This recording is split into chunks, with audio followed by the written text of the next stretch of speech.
Okay, so today has been a busy day.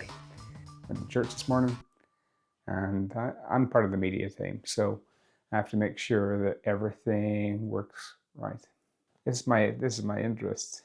I like doing things like with cameras, and I like doing video switching, and doing sound as well. Yeah, and the thing is, you never know what you're going to have next. Sometimes, it can be a bit of a challenge. So in my church, we send video all around the church. In the long vestry, we have it in the short vestry, and other parts of the building, which is good. But one thing that happened was I had somebody come to me and say, "Huh, the TV in the long vestry isn't working." And the first thing you do if you see that something's not working, the way I think about it is it's best to start from the very basic. And start from, for me it was the source.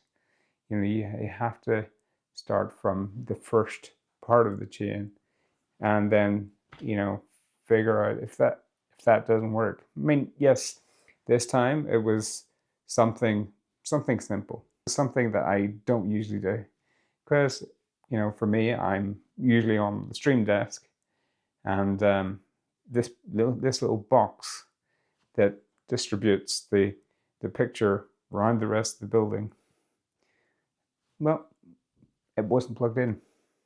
Now, sometimes we unplug that. We unplug that every time after the church service is over,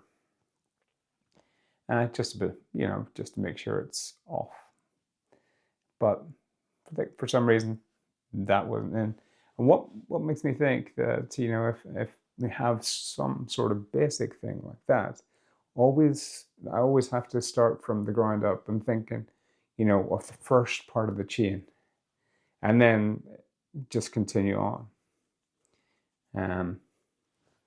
The rest of the day, we had something in the Clayton Hotel. It was on grief, and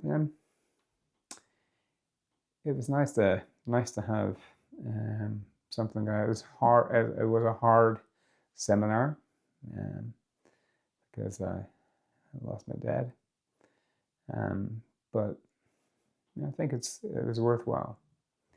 While I was at the event, I thought, yeah, it'd be good to get a little video of the speaker. Never know how it's going to be used, but it's always good to capture a little bit wherever you go. For me, it'll be good because we'll be able to put that on Facebook or on YouTube or wherever it needs to go. Another thing that happened today is I was given my mum and a few others a lift, and one of the people who was in the car, they said, the Belfast accent is a lot like the American accent. And obviously that isn't the case, but I think she thought that my accent was it was a bit like a Belfast accent. My accent, it's slightly mixed up.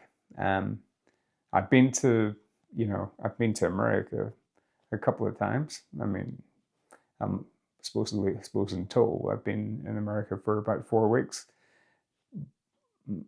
Now on obviously 2 weeks on each occasion, and I guess I've picked up an accent.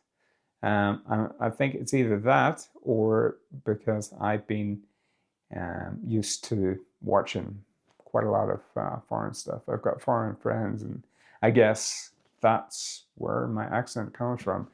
And sometimes people don't believe me that I'm coming from Newtownabbey, which is close to Belfast. An accent is, I mean, it only makes up part of a person. Obviously, for me, I my accent slips actually. It just depends who I'm maybe talking to. The reason why my accent slips is because I've got an ear for music, I think. So if I'm talking to my friend and he's from here, then my accent will slip to his. Or if I'm talking to somebody from somewhere else. People, they might think that I'm trying to copy their accent. It just happens. It just happens. And there's nothing really I can do about it. Am I happy about it? Well, I'm happy that, I'm able to have the ability to communicate, and whatever accent this is. I mean, as long as I can use it, that's all that matters. I know where I come from, and that's all that matters. As long as I can communicate with others. Okay, so today has been a long day, with going to church, doing photography in the afternoon at the seminar, and attending the seminar. And yeah, it's been a day. But tomorrow is a new day with a new possibility. Hope you can join me then. Take it easy.